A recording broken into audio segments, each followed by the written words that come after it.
এই তো চলে এলাম ওয়েস্ট মলের ঠিক অপোজিটে ঝাউতলা রোড। হাঁটা পথে 1 মিনিট লাগে না। গুটি গুটি পায়ে এগিয়ে আসলেই দেখবেন বড় বড় লাল অক্ষরে লেখা Rusland restaurant and caterer. Park Circus এলাকায় একটি জনপ্রিয় রেস্তোরাঁ, যেখানে মূলত মোগলাই ও বিরিয়ানির জন্য খ্যাতি রয়েছে। কিন্তু আজ আমরা এখানে এসেছি ইয়েমেনি মিক্স মান্ডি রাইস খেতে। কিছুটা বিরিয়ানির মতো হলেও অনেকটাই আলাদা। একটা কুম্ভকর্ণ সাইজ প্লেটের মধ্যেই থাকবে ইয়েমেনি রাইস, মটন, চিকেন, ডিম সবকিছুই। একদম তাড়াতাড়ি করে বাপ বেটি রেডি হয়ে অপেক্ষা করতে থাকলাম বাকিদের জন্য। ছেলেও কি কম যায়, প্যান্টে এক পা ঢুকিয়ে পড়ি কি মরি করে সেও চলে এলো। কিন্তু আমাদের এই দাবার আসল ট্রাম্প কার্ড, আমাদের সেই রানী, সে কোথায় গেল? সেও কিন্তু তাড়াহুড়ো করে অনেক সময় লাগিয়ে সর্বশেষে এসে চেকমেট। আচ্ছা, যারা আমাকে চেনেন না তাদের সঙ্গে পরিচয়টা করে নিই।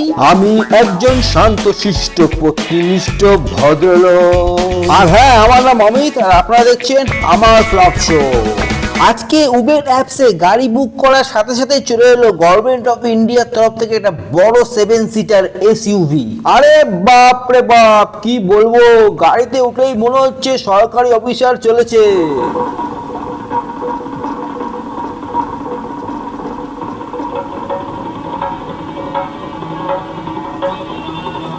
কিন্তু দাদা, কি যে বলবো দুঃখের কথা, এই বেটা চালায় সরকারি গাড়ি, কাউকে তোয়াক্কা করে না, যখন তখন ব্রেক, হাই স্পিড। ওরে বাবা রে, গাড়ির সামনে আবার বড় বড় করে লেখা আছে গভর্নমেন্ট অফ ইন্ডিয়া।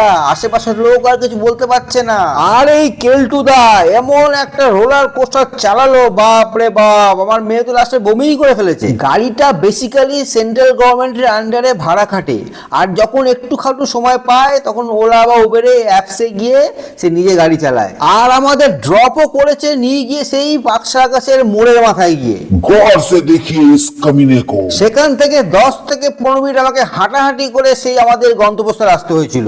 আচ্ছা, কলকাতায় এই রুসল্যান্ড রেস্তোরাঁয় চাইনিজ, কবাব, বিরিয়ানির সাথে সাথে পাওয়া যায় একটি আরবীয় খাবারের অভিজ্ঞতা। তাই আপনার যদি কখনো মনে হয় একটি ট্র্যাডিশনাল আরবিক কুজিনের উপর রিসার্চ করবেন, তাহলে চোখ বন্ধ করে চলে আসতে পারেন একটি রিচ ফ্লেভারফুল ইয়ামানি মান্ডি রাইস খেতে। তবে চোখ বন্ধ করে আসতে গিয়ে যদি পড়ে যান, তাহলে এর জন্য কর্তৃপক্ষ দায়ী না। যাই হোক, যখন মেনু কার্ডের সঙ্গে সঙ্গে কমপ্লিমেন্টারি খেজুর আর কাজু বাদাম দেবে, মাশাআল্লাহ, আর সোফার মধ্যে বাবু হয়ে বসে আপনি যখন সেগুলো খাবেন,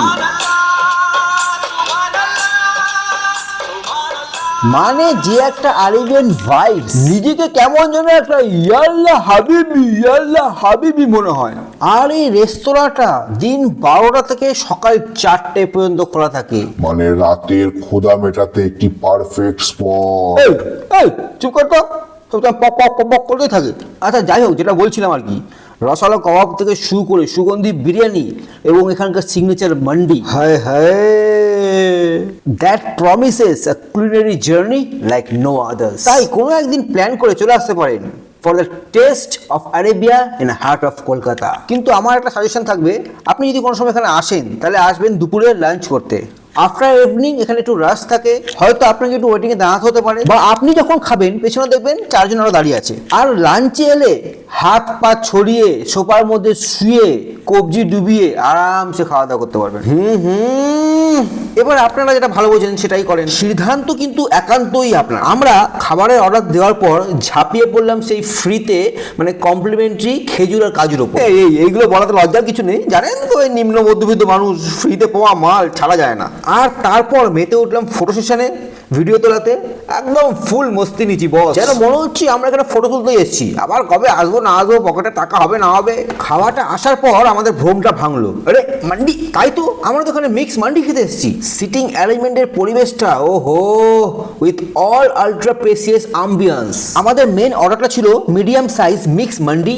একটা বড় থালার মধ্যে ছিল মান্ডি রাইস, তাতে ছিল 2 পিস বড় বড় চিকেন, মানে হাফ চিকেন বলতে পারেন, 2 পিস বড় বড় মাটন, 4টে ডিম, 3 রকম সস, আর ওতেই ছিল শসা, টমেটো, পেঁয়াজ। সাথে অর্ডার করেছিলাম চিকেন চিজ কাবাব, আর আমার মেয়ে যেহেতু কিছু খায় না তার জন্য ফ্রেঞ্চ ফ্রাইজ। চিকেন, মটন, ডিম সবই ছিল, কিন্তু ফিশটা মিসিং ছিল বলে পরে একটা ফিশ টিক্কা অর্ডার করেছিলাম। অ্যারাউন্ড 100 গ্রাম ইচ 4 পিস দিয়েছিল ভেটকি ফিশ, একদম লাজবাব। আর চিকেন চিজ কাবাবটা যেটা ছিল tender chicken wrapped with love of cheese, ওহো। আর মান্ডি রাইস একদম perfectly balanced with spices, and top it all of phirni. That was a nicely creamy texture. না না না, সত্যি বলছি, ফুড ওয়াজ নাইস, আপনারা চেষ্টা করতে পারেন একবার। সত্যি কথা বলতে এটা কোনো পেড প্রমোশন না, আমি তো জব করি কাতারে, আর এখানে মান্ডি বা খাপসা হলো কমন ফুড, চিকেন বা lamb cook with rice. Mandi হলো বেসিক্যালি ইয়েমেনি ফুড, আর খাপসা হলো সৌদি আরেবিয়া বা অন্যান্য আরব দেশের খাওয়া, similar like our biryani. Spices বা মশলাগুলো আর কুকিং মেথডটা জাস্ট একটু 19-20।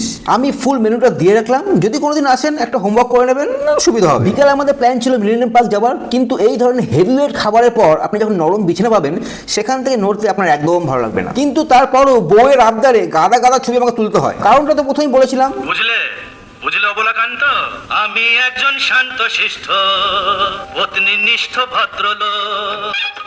ইদানিং ছোট মেয়েটাকেও দেখছি সেই একই কাজ, ড্যাডি ছবি তুলে দাও।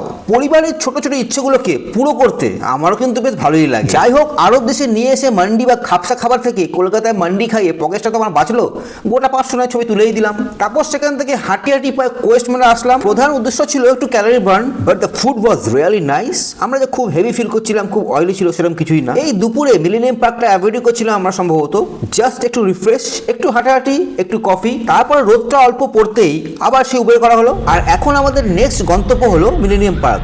যাওয়ার সময় সেই ঝাউতলা রোড থেকেই চললাম, সেই রুসল্যান্ড রেস্তোরাঁর সামনে থেকেই বেরিয়ে চললাম।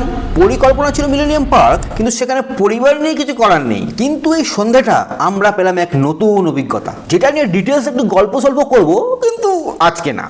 আমি ভালো করে জানি আমার এই বক বক পক পক শুনতে আপনাদের একদম ভালো লাগে না। কন্টিনিউ 6.5 মিনিট ধরে বক বক শুনছেন, মাথা ব্যথা হয়ে যায়, আমি জানি রিয়েলি এটা। তাহলে আজকে আর আপনাদের মাথা খাবো না, এখানেই শেষ করলাম। আবার দেখা হবে, এই পার্টটাকে কন্টিনিউ করবো, ঠিক আছে? বিদায় সবাইকে, ভালো থাকবেন, আবার দেখা হবে।